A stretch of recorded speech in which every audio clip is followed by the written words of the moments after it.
اب آپ گورنر ہیں، تو گورنر سے پہلے بھی آپ کوئی این جی او رن کر رہے ہیں؟ نہیں، کوئی این جی او رن نہیں کر رہا. میں پچھلے 14 سال سے میرا جو گھر ہے خیابان شجاعت پہ، وہاں اسی طرح سحری اور افطاری دونوں ہوتی ہیں، اور اسی طرح دسترخوان لگتا تھا، اسی طرح ارینجمنٹ ہوتے تھے، کھانا بھی ہوتا تھا اور افطار بھی ہوتا تھا. وہی سلسلہ اللہ نے یہاں پر اس کو ہم نے پھر بڑے پیمانے پہ کر دیا. ماشاء اللہ. وہ تو میں نے آیا، سموسے بہت اچھے تھے وہاں کے.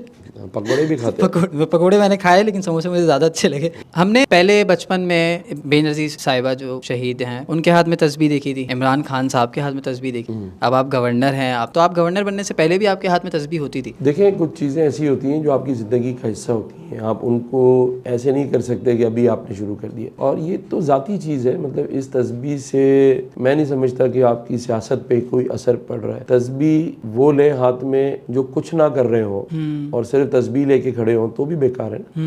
مطلب ایک آدمی جو 16 ہزار لوگوں کے درمیان ہو اور پھر بھی اس کے ہاتھ میں تسبیح ہو تو وہ کچھ اچھا ہی پڑھ رہا ہوگا.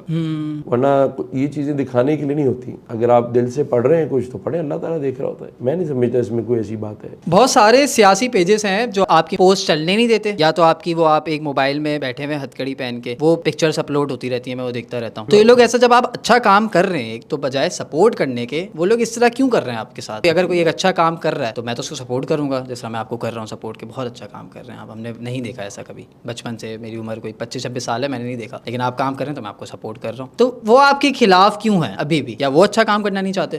دیکھیں، حافظ نعیم الرحمان صاحب نے تنقید کی، میں نے ان کے یہاں مٹھائی بھجوائی ہے. اب ہو سکتا ہے وہ بھی چاہتے ہوں کہ وہ تنقید کرے اور میں مٹھائی بھجواؤں، کیونکہ وہ میں نے کہہ دیا کہ جو مجھ پہ تنقید کرے گا اس کو میں مٹھائی بھجواؤں گا. تو ہو سکتا ہے جو بار بار پوسٹ لگا رہے ہیں وہ اس انتظار میں ہوں کہ ہم ان کو مٹھائی بھجوائیں. دیکھیں، اس طرح کی چیزوں سے فرق نہیں پڑتا. جب آپ کا مقصد کچھ اور ہو اور آپ لوگوں کی بھلائی اور ان کے درمیان خوش ہوں تو آپ کو تو ان چیزوں کی پرواہ نہیں ہوتی کہ آپ کے خلاف کون کیا کر رہا ہے. مجھے تو ذرا سی پرواہ نہیں. ایک موبائل میں کیا 10 میں لگا دیں، مجھے تو بلکہ اور خوشی ہوتی ہے کہ کوئی تنقید کر رہا ہے، اس کا مطلب آپ اچھا کام کر رہے ہیں. ہاں یہ تو ہے. 10 سال، یہ 15 سال پرانا واقعہ ہے نا، تو 15 سال میں تو کسی نے یہ پوسٹ نہیں لگائی. اب میں کچھ عوام کے لیے کرنے لگا ہوں تو ایسی پوسٹیں لگ رہی ہیں تو مجھے خوشی ہو رہی ہے. بلکہ میں آپ سے کہہ رہا ہوں کہ لوگوں سے کہیں اور لگائیں ایسی پوسٹ. جتنی لگا سکتے لگا لیں، آپ اپنا کام کریں گے. میں اپنا کام کرتا رہا، عوام کے لیے، لوگوں کے لیے، اپنے بہن بھائیوں کے لیے، اپنی یوتھ کے لیے.